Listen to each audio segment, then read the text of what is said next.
तो good morning. आज हम करेंगे चैप्टर 6 ट्रायंगल्स में एमसीक्यू लेक्चर नंबर 5। पहले 4 लेक्चर्स में मैं आपको 60 एमसीक्यूज करवा चुका हूँ। आज हम 61st से स्टार्ट करेंगे। देखो, आज के लेक्चर का पहला क्वेश्चन ये आपकी टेक्स्ट बुक का क्वेश्चन है और एमसीक्यूज के लिए भी काफ़ी इंपॉर्टेंट क्वेश्चन है ये। इसमें आपको एरिया ऑफ ट्रायंगल जो सिमिलरिटी वाला कॉन्सेप्ट मैंने आपको सिखाया था थर्ड लेक्चर में, वही लगेगा इसमें। ये कहता है ये दो साइड क्या है आपकी पैरेलल है, एक्स वाई और एसी साइड पैरेलल है। एक्स वाई डिवाइड करती है इस ट्रायंगल को। ये लाइन इंपॉर्टेंट है, देखो मैं अंडरलाइन कर रहा हूँ। जो ये एक्स वाई लाइन है ना, ये वाली लाइन, ये इस पूरी ट्रायंगल एबीसी को, कंप्लीट जो ट्रायंगल है बड़े वाली, इसको डिवाइड करती है into two parts of equal areas. आप ये बताओ पहले तो, ये एक्स वाई लाइन इस पूरी ट्रायंगल को कौन कौन से पार्ट में डिवाइड कर रही है? एक तो इसमें और एक इस छोटे इस पार्ट में। अच्छा, इसको हम ट्रायंगल थोड़े कह सकते हैं, ये तो कोई भी, ये क्या है आपका ट्रेपेजियम है, क्योंकि ये साइड क्या है आपकी पैरेलल है। तो इन दो पार्ट्स में डिवाइड कर दिया और इन दोनों का एरिया क्या है, इक्वल है। आपको ए एक्स और ए बी, यानी कि जो ये ए एक्स लाइन है, ये वाली छोटी लाइन ए एक्स और पूरी लाइन ए बी है, ये कंप्लीट ए बी, आपको इसका रेशियो निकालना है। देखो आसान सा तरीका आपको मैं बताता हूँ। एरिया इनका इक्वल है, इस पार्ट का और इस पार्ट का। मान लो इसका एरिया 1 सेंटीमीटर स्क्वायर है, मैं एग्जांपल दे रहा हूँ आपको, ठीक है, कुछ भी मान सकते हो आप।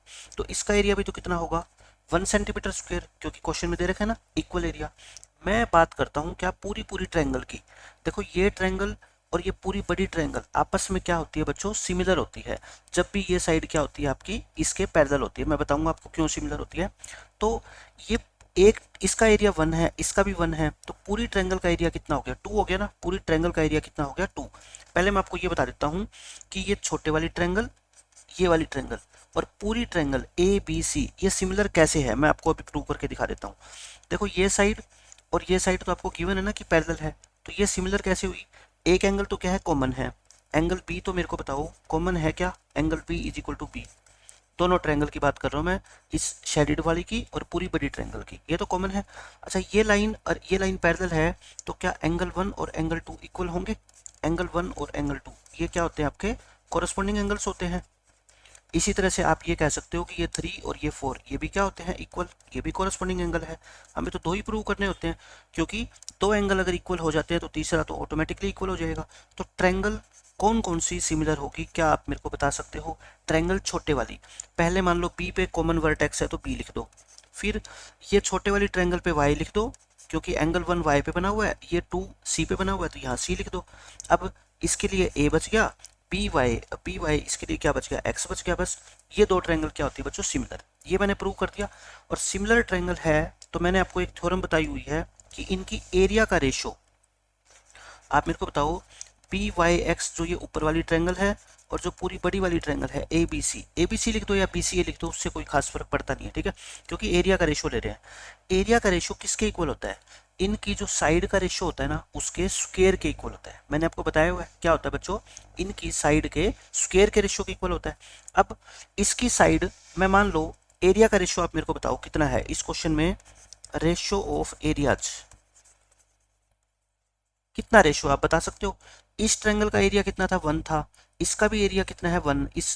इसकी बात करूं मैं छोटे की, तो पूरी बड़ी ट्रायंगल का एरिया कितना हो गया, 2 हो गया। यानी कि area of A B C कितना हो जाएगा, 1 + 1 2। और एरिया ऑफ अगर मैं बात करूं बी एक्स वाई की, तो इसका एरिया कितना हो जाएगा, 1। तो इनका एरिया का रेशो कितना हो गया बताओ, 1/2 हो गया। किसका, ऊपर छोटी ट्रायंगल ले रहा हूँ, नीचे पूरी बड़ी ट्रायंगल। अगर एरिया का रेशो 1/2 है तो इनकी साइड्स का रेशो क्या होगा, आप ये बताओ। रेशो ऑफ साइड्स मैंने बताया था ना, जो एरिया का रेशो होता है उसका क्या निकाल दिया करो, स्क्वायर रूट निकाल दिया करो। 1 का स्क्वायर रूट तो आपका क्या होता है बच्चों, 1 ही होता है। और 2 का स्क्वायर रूट कितना होता है, √2 होता है। ये आ गया।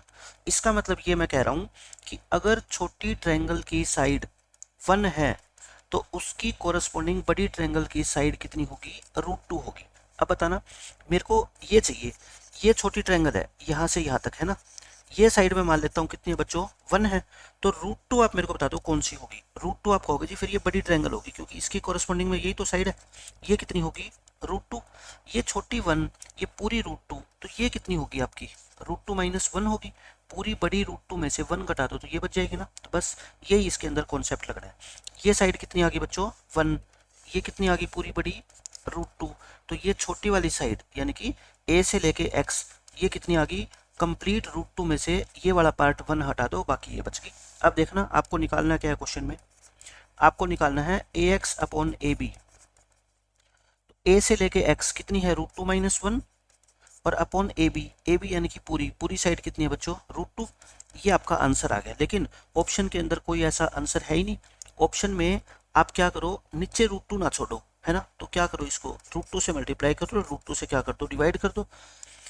तो ये क्या होएगा बताओ मेरे को, आप √2 के ऊपर मल्टीप्लाई करोगे और नीचे √2 इंटू √2 कितना होता है, 2। √2 को √2 से मल्टीप्लाई करो 2, 1 को √2 से करोगे √2, और अपॉन में क्या आ गया 2। तो बस 2 - √2 और रेशो कितना आ गया आपका 2। ये देख लो कौन सा ऑप्शन है, 2 - √2 और रेशो कितना है 2। ये आपका ऑप्शन नंबर बी आएगा। ठीक है, क्वेश्चन इंपॉर्टेंट है, आपको पता होना चाहिए, बिल्कुल आसान क्वेश्चन है। देखो आपका ये क्वेश्चन में क्या कहता है, ये दो ट्रायंगल DEF और PQR सिमिलर है, कौन से सिमिलर क्राइटेरिया से, आपको बस ये बताना है। ठीक है, देखो दो एंगल इसके 70 और 80 है, तो तीसरा एंगल बताओ आप मेरे को कितना होगा। 180 में से ये 70 और 80 कितना हो गया, 150, 30 हो गया। तो ये भी कितना हो गया बच्चों, 30। इसका 80 और 30 कितना होता है, 110। तो ये कितना बचेगा, 180 में से 110 घटाओगे 70, ये क्या बच गया 70। तो ये दो ट्रायंगल के देखो तीनों एंगल 70 80 30 70 80 30 इक्वल हो गए। लेकिन इस क्वेश्चन में एक जो है ना इंपॉर्टेंट बात यह है कि इसने जो ट्रायंगल के नाम दे रखे हैं, कई बार कंफ्यूज करने के लिए वो दे देता है इसका ऑप्शन नॉट सिमिलर भी हो सकता है। क्योंकि मैंने बताया था ना, सिमिलर ट्रायंगल के नाम देना भी अपने आप में कला होती है, आर्ट होती है। वो कैसे, एंगल डी होना चाहिए आपका इक्वल किसके, एंगल पी के। क्योंकि ये दो ट्रायंगल तभी सिमिलर होगी जब डी पी के इक्वल होगा, एंगल ई एंगल क्यू के इक्वल होगा, और एंगल एफ जो है ना वो एंगल आर के इक्वल होगा। अब ऊपर मिला लो आप, देखो डी और पी, डी कितना है 70 और पी भी कितना है 70, इक्वल है, यस हो गए।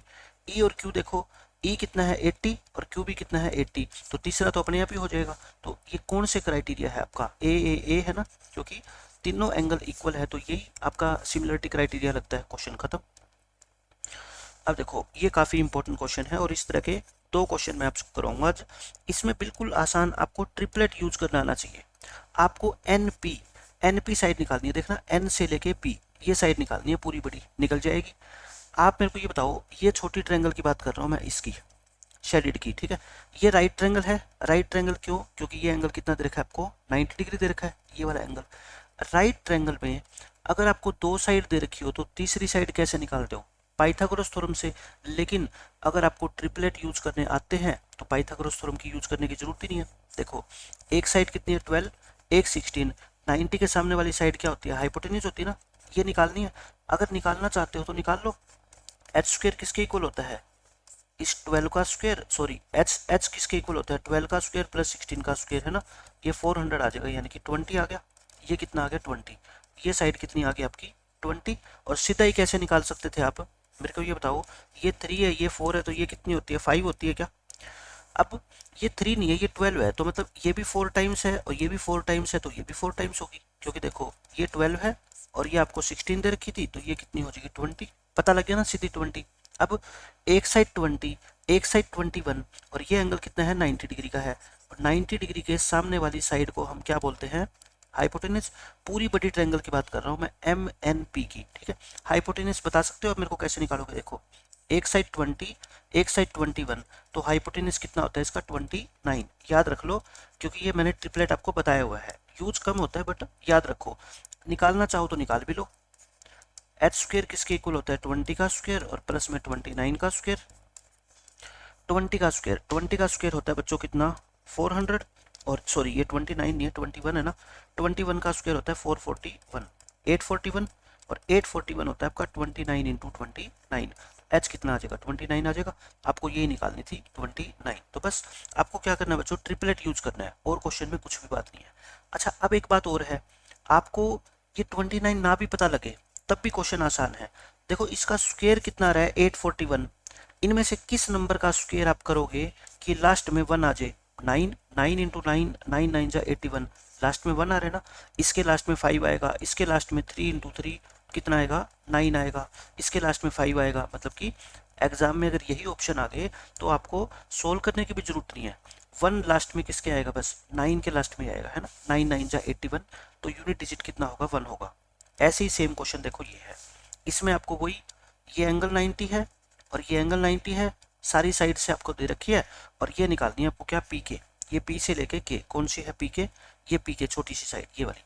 पहले आप मेरे को बताओ, पूरी ट्रायंगल की बात करूं, इन ट्रायंगल पी या क्यू पी आर, पूरी बड़ी ट्रायंगल की, तो ये दो साइड दे रखी है, ये तीसरी साइड आप निकाल सकते हो। कैसे, देखो हाइपोटेन्यूज गिवन है आपको, हाइपोटेन्यूज कितना है बच्चों, 26 है, और एक साइड 24 है, ये निकालनी है आपको। ठीक है, आप मेरे को बताओ, ये 13 टूजा है, ये 12 टूजा है, आपको एक ट्रिपलेट बता रखा है 5, 12 और 13 का, ये 13 है, ये 12 है, तो ये कितनी होगी 5, लेकिन डबल डबल है सारी, तो ये कितनी होगी 10, मतलब कि ये साइड 10 आ गई। अब आप मेरे को बताओ, इस छोटी ट्रायंगल में हाइपोटेन्यूज 10 है, एक 8 है, तो तीसरी साइड कितनी होगी 6 होगी, तो आंसर कितना आएगा इसका 6 सेंटीमीटर। तभी मैंने आपको बताया था, ट्रिपलेट जिस बच्चे को अच्छे से यूज करने आते हैं ना, उसके लिए ये क्वेश्चन ओरल है, आसानी से वो सोल्व कर देगा। हो गया क्वेश्चन ये भी। 64th question, areas of two similar triangle ABC and PQR are in the ratio this. आपको एरिया का रेशियो दे रखा है, क्या दे रखा है बच्चों, रेशियो ऑफ एरियाज, यानी कि एरिया ऑफ ABC और अपॉन एरिया ऑफ PQR, ये दे रखा है आपको कितना, 9:16। तो आप मेरे को बताओ साइड्स का रेशियो क्या होगा, फिर साइड्स का रेशियो इसका अंडर रूट होगा ना, रेशियो ऑफ साइड्स, यानी कि 3:4 हो गया, 9 का स्क्वायर रूट 3 और 16 का 4, तो 3/4 यानी कि 3:4। अब आपको एक साइड BC दे रखी है और आपको QR निकालनी है। देखना, ट्रायंगल ABC और PQR अगर सिमिलर होती है तो BC और QR का रेशो, तो बताओ ये जो रेशियो ऑफ साइड है, ऊपर ABC का एरिया है तो ऊपर BC लिखेंगे और नीचे फिर क्या लिखेंगे, QR लिखेंगे। इनका रेशियो कितना है बच्चों, 3/4 है। इनमें से एक साइड आपको गिवन है, कौन सी, BC कितनी है 4.5, तो बताओ QR निकाल सकते हो, 3QR इक्वल टू 4 इंटू 4.5, और QR कितनी आ जाएगी फिर आप 4 इंटू 4.5 को 3 से डिवाइड, 1.5, 1.5 इंटू 4 कितना होगा आपका 6, आंसर कितना आएगा 6। आसान सा क्वेश्चन है। अब ये देखो इस क्वेश्चन में क्या बोलता है, ट्रायंगल DEF और ABC सिमिलर है, AB दे रखी है आपको, DE दे रखी है, और DEF का पेरीमीटर दे रखा है 25, तो what is the perimeter of ABC। कल भी मैंने एक ऐसा क्वेश्चन करवाया था, ये देखो कैसे करते हो। एक तरीका तो इसका ये है, ट्रायंगल DEF सिमिलर है ट्रायंगल ABC के, तो साइड्स प्रोपोर्शनल होगी, तो DE अपॉन AB इक्वल होगा EF अपॉन BC और इक्वल होगा किसके, DF अपॉन AC के, ये होगा। अब जो जो वैल्यू गिवन है ना वो रख दो।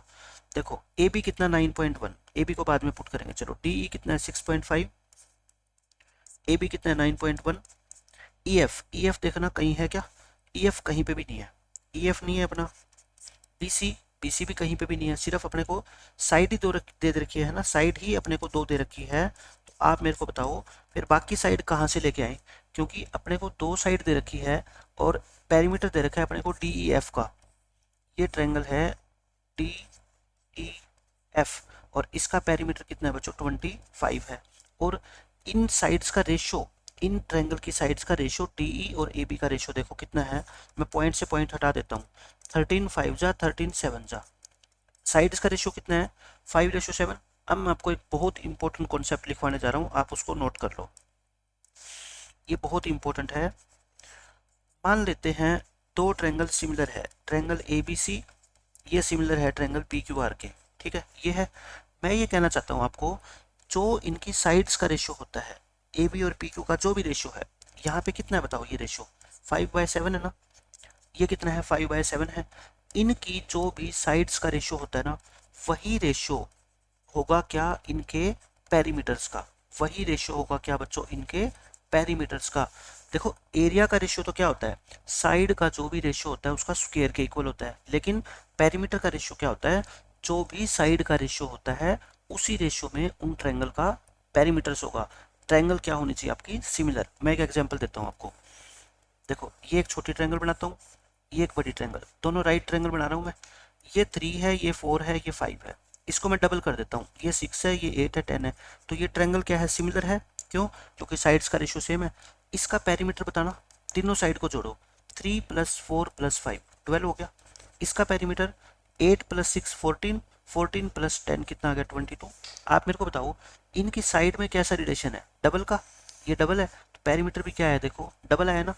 जो साइड्स का रेशियो होता है वही रेशियो पेरीमीटर का होता है, ठीक है। तो ये जो 5/7 आया है ना, यही इनके पेरीमीटर का रेशियो है, मतलब कि perimeter of triangle, perimeter of triangle. अच्छा ऊपर कौन सी ट्रायंगल लिखे, ऊपर किसकी साइड है, देखो DEF वाली की है ना, तो DEF का पेरीमीटर ऊपर और दूसरी क्या रहेगी फिर ABC, ABC का पेरीमीटर क्या आएगा नीचे। ये चीज ध्यान रखनी है कि ऊपर किसका आएगा, ऊपर साइड देखो DEF DF, तो ये DEF वाली है, पेरीमीटर भी DEF का आएगा। अब क्वेश्चन में आपको एक पेरीमीटर दे रखा है कितना 25, तो दूसरा निकाल सकते हो ना आप ABC का, देखो चाहे क्रॉस मल्टीप्लाई कर दो चाहे सीधा ये कट जाएगा, 5 1 जा और 5 5 जा, क्रॉस मल्टीप्लाई करोगे तो ABC का पेरीमीटर कितना आएगा बच्चों 7 5 जा 35, 35 सेंटीमीटर इस क्वेश्चन का आंसर। मैं कहता हूँ ओरल क्वेश्चन है, बिल्कुल आसानी से इन दोनों का रेशियो पता कर लो आप, बस इन दोनों का रेशियो पॉइंट से पॉइंट काट दो, कितना आ गया 13 5 जा 13 7 जा 5/7 आ गया ना। ये 5/7 इक्वल है किसके, ऊपर देखो DE है ना, DE 65 वाली, तो ऊपर DE का पेरीमीटर और नीचे इसका पेरीमीटर पूछा है, उसको क्या मान लो x मान लो, बस क्रॉस मल्टीप्लाई करके x की वैल्यू निकाल लो। ये क्वेश्चन होते हैं बहुत आसान, मैं तो सारी चीजें आपको डिटेल में एक्सप्लेन कर रहा हूँ तब टाइम लग रहा है, एग्जाम में तो एक लाइन के अंदर ये क्वेश्चन सोल्व हो जाएगा आपका। अब ये देखो ये बहुत इंपॉर्टेंट कॉन्सेप्ट है, एक्सरसाइज 6.5 के अंदर मैंने आपको बहुत अच्छे से डिटेल में समझाया है और उसकी पूरी एक्सप्लेनेशन अब मैं यहाँ पे दे रहा हूँ, ठीक है। सबसे इंपॉर्टेंट कॉन्सेप्ट आपका पूरे चैप्टर के अंदर, ये मान लो ऐसा कोई एग्जाम नहीं आपको मिलेगा जिसके अंदर इस कॉन्सेप्ट पे बेस्ड क्वेश्चन नहीं पूछे जाते हो, और ईजी भी यही है। मैं सारी चीजें आपको बता देता हूँ। देखो ये एक मान लो राइट ट्रायंगल है, ये एक राइट ट्रायंगल है और ये क्या है 90 डिग्री है। अब इस 90 डिग्री वाले वर्टेक्स से आपने एक परपेंडिकुलर ड्रॉ किया यहाँ पे, ठीक है। ये क्या है ट्रायंगल ABC और इसको मैंने नाम दे दिया कुछ भी, P नाम दे दो D नाम दे दो, उससे कोई फर्क नहीं पड़ता, ये दे दिया।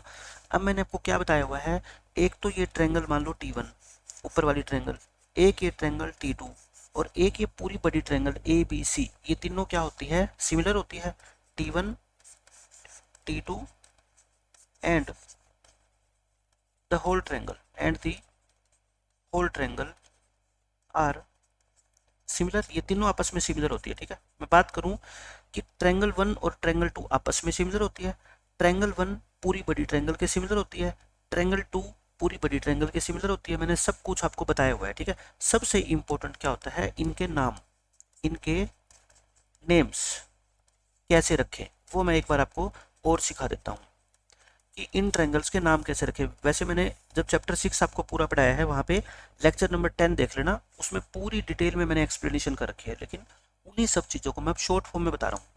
T1 का नाम कैसे रखना है, देखो स्टार्ट करना है कहाँ से, राइट एंगल वर्टेक्स से, ऊपर इस ट्रायंगल में राइट एंगल कौन सा है P पे, तो P से स्टार्ट करो, ठीक है। फिर क्लॉकवाइज घूमना है, P से लेके कहाँ पे जाओगे P पे जाओगे, और फिर B से लेके घड़ी की सुई कहाँ पे जाएगी A पे जाएगी, ये हो गया T1 का नाम।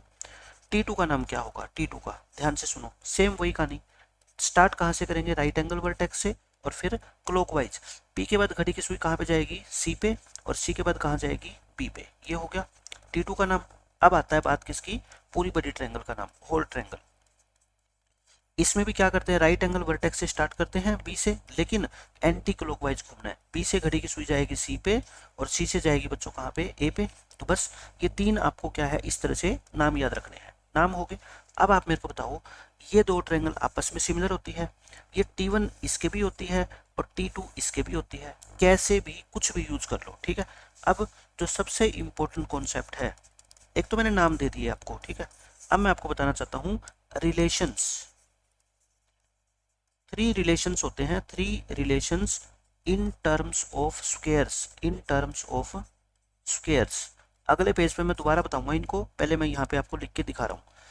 स्क्वायर की टर्म में 3 रिलेशन आपसे पूछे जाते हैं, एक तो इस बीपी का स्क्वायर, ये क्या है बच्चों बीपी का स्क्वायर, ये क्या है बीपी का स्क्वायर, यानी कि जो परपेंडिकुलर डाला गया है ये इक्वल होता है किसके, याद रखने का आसान तरीका, इस परपेंडिकुलर के इधर ये साइड है और इधर ये साइड है, तो ये पता है क्या होता है, इन दोनों साइड का प्रोडक्ट होता है ये, यानी कि AP इनटू में क्या होता है ये BC। बहुत आसान तरीका बता रहा हूँ याद रखने का।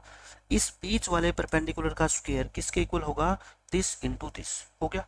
फिर तीन तरह के स्क्वायर पूछे जाते हैं, एक तो बीच वाली ट्रायंगल का, एक BC का स्क्वायर पूछा जाता है आपसे, ये BC, ये किसका बच्चों, BC का स्क्वायर। BC का स्क्वायर पता है क्या होगा, BC के बिल्कुल साथ में चिपकी हुई इस इन दो में से, इन दो हिस्सों में से कौन सा हिस्सा चिपका हुआ है इसके साथ, ये यानी कि BC, और इनटू पूरी बड़ी साइड, ये पूरी बड़ी साइड AC, पूरी बड़ी साइड कौन सी, AC। BC का स्क्वायर निकालोगे तो BC के साथ कौन सा हिस्सा चिपका हुआ है, ये वाला, और फिर पूरी बड़ी साइड AC। ऐसे ही आप बताओ मेरे को, अगर आपको निकालना पड़ जाए किसका, AB का स्क्वायर, अगर आपको ये जो मैं अब शेडेड कर रहा हूँ ब्लैक पेन से, ये AB का स्क्वायर, तो क्या होगा देखो, AB के साथ इस हाइपोटेनियस का कौन सा हिस्सा चिपका हुआ है, AP और इनटू AC, पूरी बड़ी साइड तो मल्टीप्लाई करनी ही करनी है, ये क्या होगी AC। तीनों का स्क्वायर मैंने बता दिया। अब एक बच्चे के मन में क्वेश्चन आया कि सर आपने इसका स्क्वायर भी सिखा दिया, इसका भी सिखा दिया, बीच वाली का भी सिखा दिया, क्या पूरे का स्क्वायर AC का स्क्वायर पूछ सकता है। मैं कहता हूँ पूछ सकता है, लेकिन क्यों पूछेगा वो, ये तो हाइपोटेनियस है, और हाइपोटेनियस का स्क्वायर किसके इक्वल होता है, पूरी बड़ी ट्रायंगल में AB स्क्वायर प्लस में BC स्क्वायर, ये तो आपको पता ही है ना। लेकिन ये नहीं पूछा जाएगा पेपर में, ये पेपर में नहीं पूछा जाएगा, ये तीन स्क्वायर पूछे जाएंगे ऑब्जेक्टिव क्वेश्चन में। मैं कहता हूँ आपको कोई ट्रायंगल का नाम देने की जरूरत नहीं है, कुछ भी नाम देने की जरूरत नहीं है, अगर इन तीनों में से कोई भी स्क्वायर आ जाए ना, आप पहचान लेना कैसे है, ठीक है। मैं अगले पेज पे एक बार दोबारा बताता हूँ। देखो मैं एक एग्जांपल आपसे खुद ही पूछता हूँ। अब ये राइट ट्रायंगल है और ये मैंने यहाँ पे लिख दिया ABC और इसको नाम दे दिया अब की बार मैंने D, ताकि आप रटो ना चीज़ों को। ये परपेंडिकुलर है, ठीक है। अब मैं आपसे ये पूछता हूँ कि BC का स्क्वायर क्या होगा, सिर्फ मेरे को आप BC का स्क्वायर बता दो। आप कहोगे जी ये जो हाइपोटेनियस है ना, BC के साथ में इसका चिपका हुआ हिस्सा कौन सा है, एक तो DC है, इनटू ये पूरी साइड, ठीक है, इनटू AC। ऐसे बोल बोल के आप 3-4 बार लिख लोगे ना अपने आप से, खुद से बोल के कि कैसे लिख रहे हो, मैं कहता हूँ सब कुछ याद हो जाएगा। BC का स्क्वायर हो गया याद, फिर AB का स्क्वायर याद कर लो। AB के स्क्वायर के साथ या AB के साथ इस हाइपोटेनियस का कौन सा हिस्सा चिपका हुआ है, ये है ना, कौन सा AD, और इनटू पूरा पूरा हाइपोटेनियस यानी कि AC। फिर कौन सा रह गया, ये रह गया बीच वाला। बीच वाला तो बिल्कुल ही आसान होता है, एक ये वाला हिस्सा और एक ये वाला हिस्सा, दोनों मल्टीप्लाई कर दो यानी कि AD इंटू में DC हो गया। अब पेपर के अंदर कई बार क्या आता है, ऐसे डायग्राम बना के दे देंगे आपको, पेपर में आपको ये डायग्राम दे दिया, मान लो जो मैं बना रहा हूँ, और ये कहेगा कि ये परपेंडिकुलर है और ये 90 डिग्री का एंगल है, और ये इसके ऊपर क्या है बच्चों, परपेंडिकुलर है, और यहाँ पे है ना ये 3-4 चीज़ें दे देगा, ये A दे देगा, ये स्मॉल b, ये स्मॉल c, ये स्मॉल d, ये स्मॉल e, ऐसे दे देगा। और ये पूछ लेगा कि A स्क्वायर जो होता है ना वो किसके इक्वल होता है, और आपको 4 ऑप्शन गिवन मिलेंगे। अब मैं ऑप्शन दे रहा हूँ, आप खुद बताना मेरे को, ये CD होता है, ये BE होता है आपका, CDBE, और मान ले आपका E से लेकर D होता है, और एक मैं कहता हूँ नन ऑफ दीज, इनमें से कोई नहीं। आप खुद बता दो मेरे को, A स्क्वायर यानी कि इस वाली साइड का स्क्वायर पूछ रहा है ये, है ना, और वो किसके इक्वल होता था, मैंने बताया था आपको, मैंने बताया था इन दोनों के इक्वल होता है ना, इन दोनों हिस्सों के, तो D इंटू में D। यहाँ पे D का मतलब है इसकी ये पूरी लेंथ, ये पूरी लेंथ की बात कर रहे हैं, जैसे 5 सेंटीमीटर हो, ठीक है। ये क्वेश्चन आ सकता है, कर लोगे। अब पेपर में ये क्वेश्चन भी आ सकता है। मैं कहता हूँ चीज़ें जब सीखो ना तो सब कुछ सीखो, ताकि एक भी नंबर एग्जामिनर आपका काट ही ना सके किसी भी तरीके से। ये मान लो है आपका x, और ये मान लो है साइड 4, और ये है 9, और ये परपेंडिकुलर है, और ये 90 डिग्री का एंगल है, और पेपर में क्वेश्चन आ गया x फाइंड करो। तो बताओ आप मेरे को x कितना होगा। आप कहोगे जी इसका स्क्वायर जो होता था ना वो इन दोनों हिस्सों की प्रोडक्ट के इक्वल होता है 36, तो फिर x कितना आ गया बताओ, 6 आ गया। x की वैल्यू कितनी आ जाएगी, 6, ठीक है। इस तरह से कोई भी क्वेश्चन आपके एग्जाम में आ जाए आपको मिस नहीं करना। अब हम करते हैं अपना क्वेश्चन। देखो ये क्वेश्चन आ गया, इस फिगर में कहता है ये एंगल 90 है, ये परपेंडिकुलर है, ये तो फिगर देखने से ही पता लग जाएगा ये 90 का होगा, 90 से ही अपोजिट साइड पे आपका परपेंडिकुलर डाला जाएगा, ठीक है। तो इसमें से कौन सी चीज ट्रू है, आप खुद देखो। तीन ऑप्शन के अंदर तो आपका AD स्क्वायर है, AD square, AD square, AD square है ना, और AD स्क्वायर वाली प्रॉपर्टी अपने को पता है ना, ये क्या है बच्चों, AD स्क्वायर। तो पहले तो AD स्क्वायर ही निकाल लो। AD स्क्वायर देखो, ये ट्रायंगल आप ऐसे बना लोगे ना तो आपको डाउट दूर हो जाएगी। ये एंगल 90 डिग्री का था, किस पे, A पे, इसके सामने परपेंडिकुलर डाला गया है, ये पॉइंट है D। तो देखो यही है ना AD स्क्वायर जो मैंने बताया था, ए डी स्क्वायर किसके इक्वल होता है, फिर एक होगी बी और एक होगी सी, ये इन दोनों की प्रोडक्ट के इक्वल होता है ना। क्या होता है बच्चों, B D into D C. देखना कोई ऑप्शन ऊपर मिल रहा है आपको, पहला ही ऑप्शन है ए डी स्क्वायर किसके इक्वल है, B D into C D. तो आपको दूसरे किसी ऑप्शन को चेक करने की जरूरत ही नहीं है, ठीक है। बाकी क्या होगा आपका, सब गलत होगा। अच्छा ये मैंने गलती से ना सेम लिख दी है, ये बी डी की जगह आप क्या कर लो, ए डी कर लो। यहाँ पे ये ए और सी ऑप्शन मैंने सेम लिख दी गलती से, तो ये B D into C D आपका क्या हो जाएगा, करेक्ट हो जाएगा। अब देखो एक ऑप्शन आप सोचो कि बी सी स्क्वायर भी चेक कर लेते हैं, तो करना B C square check. B C square, B C तो क्या है बच्चों, इसका हाइपोटेनस है ना, हाइपोटेनस तो किसके इक्वल होता है, फिर सीधा ही ए बी स्क्वायर और प्लस में क्या होता है ए सी स्क्वायर। तो ये तो हो ही नहीं सकता ऑप्शन ट्रू, ठीक है। कौन सा ऑप्शन ट्रू होगा आपका, ए। मैंने बताया ना आपको, सबसे ज्यादा क्वेश्चन बनते हैं इस बीच वाले के स्क्वायर पे, सबसे इंपॉर्टेंट ये है, कौन सा, ये वाला बी पी स्क्वायर। तो इसको तो याद रखना ही रखना है आपको। ये क्या होता है, इन दोनों जो साइड्स है ना ये छोटी छोटी, इनकी मल्टीप्लीकेशन के इक्वल होता है। बाकी भी याद रख सको तो रखो, लेकिन उसको तो याद रखना ही रखना है। अब ये देखो इसमें ये डी ई ए बी के पैरेलल है, तो पैरेलल है तो बस क्या लगाएंगे, बीपीटी लगाएंगे। बीपीटी सिर्फ लगा दो जिसमें रेशियो क्या होता है बच्चों, आपको साइड्स का इक्वल होता है। क्या होता है बीपीटी, 3x प्लस 19, ये दिस अपॉन x प्लस 3, ये इक्वल होता है किसके बच्चों, 3x प्लस 4 और अपॉन में क्या होता है x। अब घबराना मत कि इसकी मल्टीप्लाई कैसे करें, मल्टीप्लाई तो आपको करनी आनी ही चाहिए। कैसे करते हो, क्रॉस मल्टीप्लाई करो। इसकी 3x की मल्टीप्लाई करेंगे हम 3x प्लस 19 की x के साथ, और इन दोनों की मल्टीप्लाई कर लेंगे। तो कर लो मल्टीप्लाई। देखो x की मल्टीप्लाई इससे करो, 3x स्क्वायर प्लस में 19x। पहले x की मल्टीप्लाई पूरे से करो, 3x स्क्वायर प्लस में 4x, फिर 3 की मल्टीप्लाई पूरे से करो, 9x प्लस में कितना आएगा 12। दोनों तरफ से 3x स्क्वायर तो काट दो, है ना। ये कितना आ गया 19x, और ये आ गया आपका कितना 13x, और प्लस में 12। x की वैल्यू निकालनी है यहाँ से, x वाली टर्म को एक तरफ कर लो, 6x is equal to 12, x कितना आ जाएगा 2। x की वैल्यू निकालनी थी, x की वैल्यू कितनी आ गई आपकी 2 आ गई। तो बस सिर्फ पीपीटी लगानी है, क्रॉस मल्टीप्लाई कर दो, आंसर आ जाएगा आपका। अच्छा इसका एक मेथड और बता देता हूँ, मान लो किसी को क्रॉस मल्टीप्लाई नहीं करनी आती, ठीक है, कोई बच्चा मान लो तकलीफ में है इस चीज को लेके, तो ये रेशियो निकाल दिया। अब आपको छांटनी है कि इन चारों में से x की कौन सी वैल्यू सेटिस्फाई करेगी, क्योंकि सब्जेक्टिव में तो ये क्वेश्चन आएगा नहीं, आएगा तो ऑब्जेक्टिव में। तो आपको क्या करना है, ऑप्शन पुट करके देख लो। इसमें आप x की वैल्यू को मान लो, पहला ऑप्शन आपका 1 है, x को 1 पुट करके देखो क्या ये सही है। x को 1 पुट करोगे तो ये कितना होगा 3, 3 प्लस 19 कितना होगा 22। x को 1 पुट करोगे तो ये 4 होएगा, इधर x को 1 पुट करोगे तो ये 7 आएगा, और इधर x को 1। तो बताना ये दोनों इक्वल है, इक्वल नहीं है, मतलब x 1 नहीं हो सकता। फिर 2 पुट करके देखें, 2 करोगे 2 3 जा 6, 6 प्लस 19 25। x को 2 पुट करोगे नीचे 5, इधर x को 2 पुट करना 6, 6 प्लस 4 10, x को 2 पुट करना, ये भी कितना होता है 5 होता है, और ये भी कितना होता है 5 होता है। देखो आगे ना इक्वल। तो जिन बच्चों की कैलकुलेशन वीक है वो भी इस क्वेश्चन का आंसर आसानी से दे सकते हैं, उसको बस वैल्यू पुट करके देखनी पड़ेगी, ठीक है, नहीं तो फिर सोल्व कर लो आप। अब देखो इस क्वेश्चन में क्या बोलता है आपसे, पी क्यू आर एस एक ट्रेपेजियम है जिसमें पी क्यू और आर एस क्या है, पैरेलल है। कर लेते हैं, एक डायग्राम बना लेते हैं छोटा सा। ट्रेपेजियम का डायग्राम ऐसे ही बनता है। इसमें ये देखो पी क्यू जो है ना वो आर एस का ट्रिपल है, तो मतलब पी क्यू बड़ी है, तो बड़ी साइड को मैं ये पी क्यू मान लेता हूँ, ये आर एस है। पी क्यू 3 टाइम्स है आर एस का, आप है ना लेट कर लो, इस आर एस को आप 1 सेंटीमीटर मान लो, कुछ भी मान लो, इसको 1 सेंटीमीटर मानोगे तो ये ट्रिपल है, यानी कि 3 सेंटीमीटर होगा।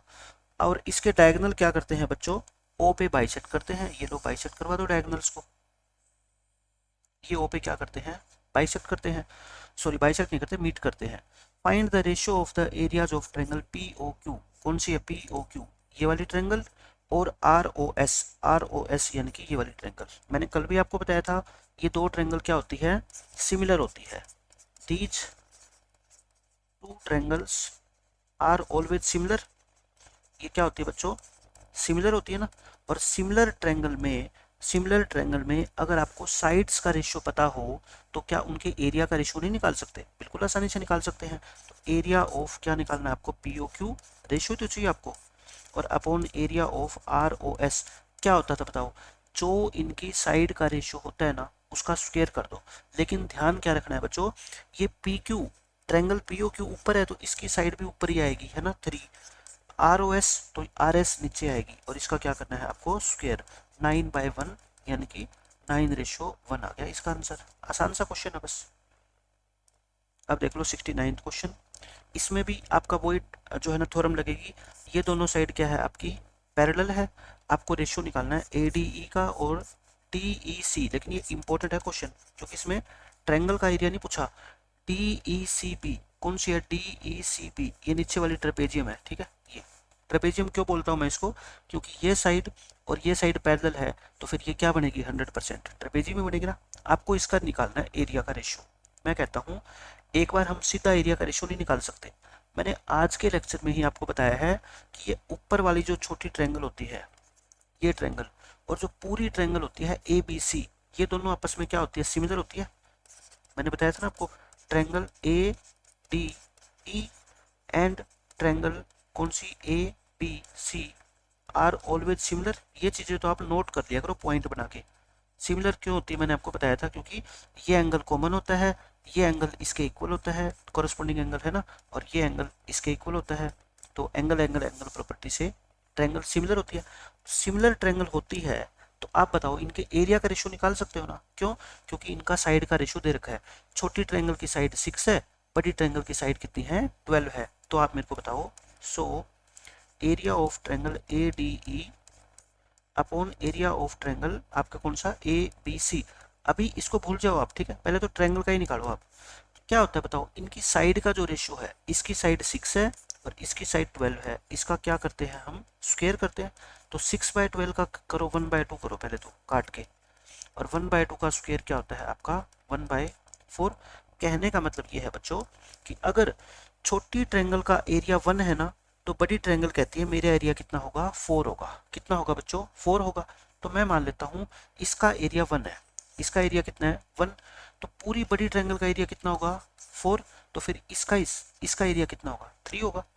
पूरी बड़ी ट्रायंगल का एरिया 4 है, मतलब कि ये 4 यूनिट है पूरा एरिया, उसमें से एक ऊपर वाला है, तो नीचे वाला कितना बच गया 3। तो फिर अपने को आंसर किसका पूछा है बताना, आंसर पूछा है area of A D E upon area of T E C B. तो ऊपर वाले का एरिया 1, नीचे वाले का एरिया कितना 3। कोई क्वेश्चन मुश्किल नहीं होगा, कॉन्सेप्ट अगर आपके दिमाग में सारे के सारे चल रहे हैं तो। ये हो गया 17th क्वेश्चन में। देखो ये इंपॉर्टेंट क्वेश्चन है, ऐसा क्वेश्चन भी सीबीएसई बोर्ड में अक्सर पूछा जाता है बच्चों से। इसमें क्या बोलता है देखो आपसे कि एक जो है लैडर है 5 मीटर लॉन्ग, वो एक दीवार के अगेंस्ट प्लेस की गई है कि उसका जो टॉप है लैडर का वो 4 मीटर हाई विंडो तक पहुंचता है, ठीक है। ये तो आपने पढ़ा ही है ऐसा क्वेश्चन तो, कि ऐसे है ये डायग्राम, ये सीढ़ी आपने लगा दी, ये दीवार है, दीवार के ऊपर यहाँ पे विंडो है, ये वॉल है। लैडर की लेंथ कितनी है बच्चों 5 मीटर, और ये कितनी हाइट तक पहुंचती है 4 मीटर हाइट तक पहुंचती है। तो बताओ ये 2 साइड दे रखी है, तो तीसरी साइड निकाल दो, ये कितनी होगी आपकी 3 मीटर। ट्रिपलेट बता रखा है ना मैंने 3 4 5 का, अगर ये 5 है तो ये दोनों साइड आपकी 3 और 4 ही होगी, लिख दी मैंने। अब मैं कहता हूँ आपको एक चीज पता होनी चाहिए, आप जिस भी रूम में अभी बैठे हो उस रूम की सामने वाली दीवार को देखो, और आपके हाथ में जो पेन है ना, उस पेन को आप एक सीढ़ी मान लो, ठीक है। और आपने उस पेन को दीवार, ये सोच लो कि दीवार का जो सबसे ऊपर वाला किनारा है ना, वहां पे इस पेन को रख दिया अपनी तरफ, और एक पेन का हिस्सा आपने अपने हाथ में पकड़ा हुआ है जहां पे भी आप बैठे हो, और एक पेन का ऊपर वाला हिस्सा कहाँ पे चिपका हुआ है, दीवार के सबसे ऊपर वाले कॉर्नर पे, ठीक है। तो ये क्या सीढ़ी बन गई। अब आप क्या करो, आप खड़े होके अपने बेड से खड़े होके दीवार की तरफ चलना स्टार्ट करो। तो ये जो सीढ़ी है ना, ये जो बच्चों सीढ़ी है, इसका जो हिस्सा आपने अपने हाथ में पकड़ा हुआ है, ये किसके नजदीक जाना स्टार्ट कर देगा, दीवार की तरफ। ये अगर दीवार की तरफ जाएगा तो इसका ऊपर वाला हिस्सा जो यहाँ था, तो ये क्या ऊपर जाना स्टार्ट नहीं कर देगा आपको, जी बिल्कुल करेगा, बिल्कुल करेगा। आप सीढ़ी को अगर मान लो दीवार की तरफ खिसका देंगे, तो सीढ़ी का जो ऊपर वाला टॉप हिस्सा है वो ऊपर नहीं जाएगा, फिर उसको भी तो ऊपर जाना पड़ेगा। ऐसे थोड़े कि सीढ़ी रबड़ की बनी हुई है, हम उसको दीवार की तरफ सरका देंगे तो ऊपर वाला हिस्सा अपने आप वहीं रहेगा, ठीक है। वो क्या होगा, बिल्कुल स्ट्रेट होगा, तो वो दीवार ऊपर तक छुएगा, है ना, इसको और हिस्सा चाहिएगा, ये है। अब यही कहता है, if the foot of the ladder is moved 1.6 metre towards the wall, यानी कि अगर लैडर के फुट को यानी कि पांव को दीवार की तरफ सरका दिया हमने कितना 1.6 मीटर। अब देखो मैं डायग्राम में चेंज कर रहा हूँ इसी में। अब मैंने दीवार ये मैं लैडर का फुट यहाँ पे था ना, ये क्या था पहले बच्चों, फुट ऑफ लैडर था। अब मैंने इसको दीवार की तरफ यानी कि यहाँ तक सरका दिया। तो अब बताओ ये जो है, मान लो दीवार पहले इतनी ऊंची थी, तो अब ये इतनी ऊंची नहीं होनी पड़ेगी दीवार को, मतलब कि ऊपर जाएगा ना। लैडर तो उतनी है, लैडर तो पहले भी 5 मीटर थी, अब भी ये 5 मीटर ही है। क्यों? Because it is the same ladder. Confuse मत हो ना बाद में कि मैंने ये 5 क्यों लिखा, लैडर तो सेम ही है ना। तो जिसकी लेंथ पहले अगर 5 थी, तो अब भी ये ब्लू वाली लाइन कितनी होगी आपकी, 5 ही होगी, इसमें कोई चेंज नहीं आएगा। ये कितना सरकाया है आपने बता दो। ये आप कहोगे सर हमने सरकाया है 1.6, तो ये पूरी 3 थी, तो ये 3 में से 1.6 घटाओगे कितनी बच गई, 1.4 बच गई। इसमें तो कोई डाउट नहीं है किसी बच्चे को। अब आपसे पूछा है कि by how much distance the top of the ladder would slide upwards on the wall. कहता है जो लैडर का, मैं हिंदी लिख देता हूँ, लैडर का टॉप दीवार पर पहले से कितना ऊपर चला जाएगा, कितना ऊपर चला जाएगा, ये पूछा है। अपवर्ड का मतलब ऊपर जाना। तो आप मुझे बताओ ये कितना ऊपर जाएगा, पहले यहाँ तक तो था ही, अब यहाँ पहुंच गया, कितना ऊपर गया, इतना है ना। इसको क्या मान लो आप, एक्स मान लो, तो वही राइट ट्रायंगल बन गई। कौन सी राइट ट्रायंगल, ये वाली जो मैंने शेडेड करी है, बन गई ना। ये साइड 5 दे रखी है, ये 3.4 दे रखी है, ये 4 है और ये x है, तो ये पूरी साइड कितनी होगी बताओ, 4 + x होगी। इसमें क्या लगा दो आप, पाइथागोरस थ्योरम लगा दो। बताओ क्या होती है पाइथागोरस थ्योरम, ये होती है आपकी 5 का स्क्वायर, उधर क्या है 5 है ना, ये क्या होगी बच्चों 5 का स्क्वायर होगी, और इधर कितनी है, एक 4 + x है और एक कितनी आपकी 1.4 है। बस खत्म क्वेश्चन। अब 5 का स्क्वायर निकाल लो 25, इसका स्क्वायर मत खोलना, इसको ऐसे कैसे रखो। देखो 14 का स्क्वायर कितना होता है बताओ, 196 होता है ना, तो 1.4 का स्क्वायर कितना होगा फिर बताओ, इसका होगा 1.96, क्योंकि 1.4 को 14/10 लिख दो और स्क्वायर करोगे तो ये लिख दो, ऊपर 196 नीचे 100, डिवाइड करना, यही तो आएगा। इस 1.96 को माइनस कर दो इधर से, तो 4 + x का होल स्क्वायर, इसको इसमें से माइनस करोगे तो ये 23.04 आ जाएगा। ठीक है, अब आप है ना इसको 2304/100 लिख दो, तो 4 + x, अगर मैं इसका स्क्वायर रूट निकाल दूं तो 4 + x आ जाएगा ना, ये आ गया। अब ये पता है किसका स्क्वायर होता है, 48 का होता है। आप सोचोगे मेरे को कैसे पता लगा, 50 का स्क्वायर क्या होता है, 50 × 50 2500 होता है ना, ये 2500 से थोड़ा सा कम है और लास्ट में 4 आ रहा है, तो इसका मतलब 48 × 48, लास्ट में कितना आता है 8 8 जा 64, 4 आ रहा है ना, तो इसका स्क्वायर रूट कितना होगा 48, नीचे वाले का कितना होता है 10, तो ये कितना हो गया 4.8 हो गया। 4 + x की वैल्यू आ गई, तो x की वैल्यू क्या आएगी, इसमें से 4 माइनस कर दो यानी कि 0.8। तो पहले से CD ऊपर कितना खिसक जाएगी बच्चों, 0.8 मीटर। तो ये आपके इस क्वेश्चन का आंसर है। अच्छा क्वेश्चन था, थोड़े देखो डिफिकल्ट क्वेश्चन करने की आदत डालोगे ना, तभी पेपर के अंदर कोई नई चीज आएगी ना, तो उसको आप सोल्व कर पाओगे। अगर सिर्फ टेक्स्ट बुक के क्वेश्चन सोल्व करना सीखोगे, उसी तरह से इजी क्वेश्चन सोल्व करना सीखोगे, अगर पेपर में जिस दिन नया क्वेश्चन आ गया आपके नंबर कट जाएंगे। मतलब पूरा साल आपने जितनी मेहनत करी है, उस कैलकुलेशन वीक होने की वजह से वो आपकी मेहनत बेकार चली जाएगी, 10-15 नंबर का आपका नुकसान हो जाएगा। तो जब चीज़ें आप सीखने लग गए ना, तो फिर एक चैप्टर की सब चीज़ें सीखो, ताकि आपको ये कॉन्फिडेंस हो जाए कि इस चैप्टर में से फिर हमारे से कुछ भी पूछ ले, कैसा भी क्वेश्चन दे दे, हम उसको सोल्व कर देंगे। ठीक है, तो मिलते हैं नेक्स्ट लेक्चर में। Bye bye, take care.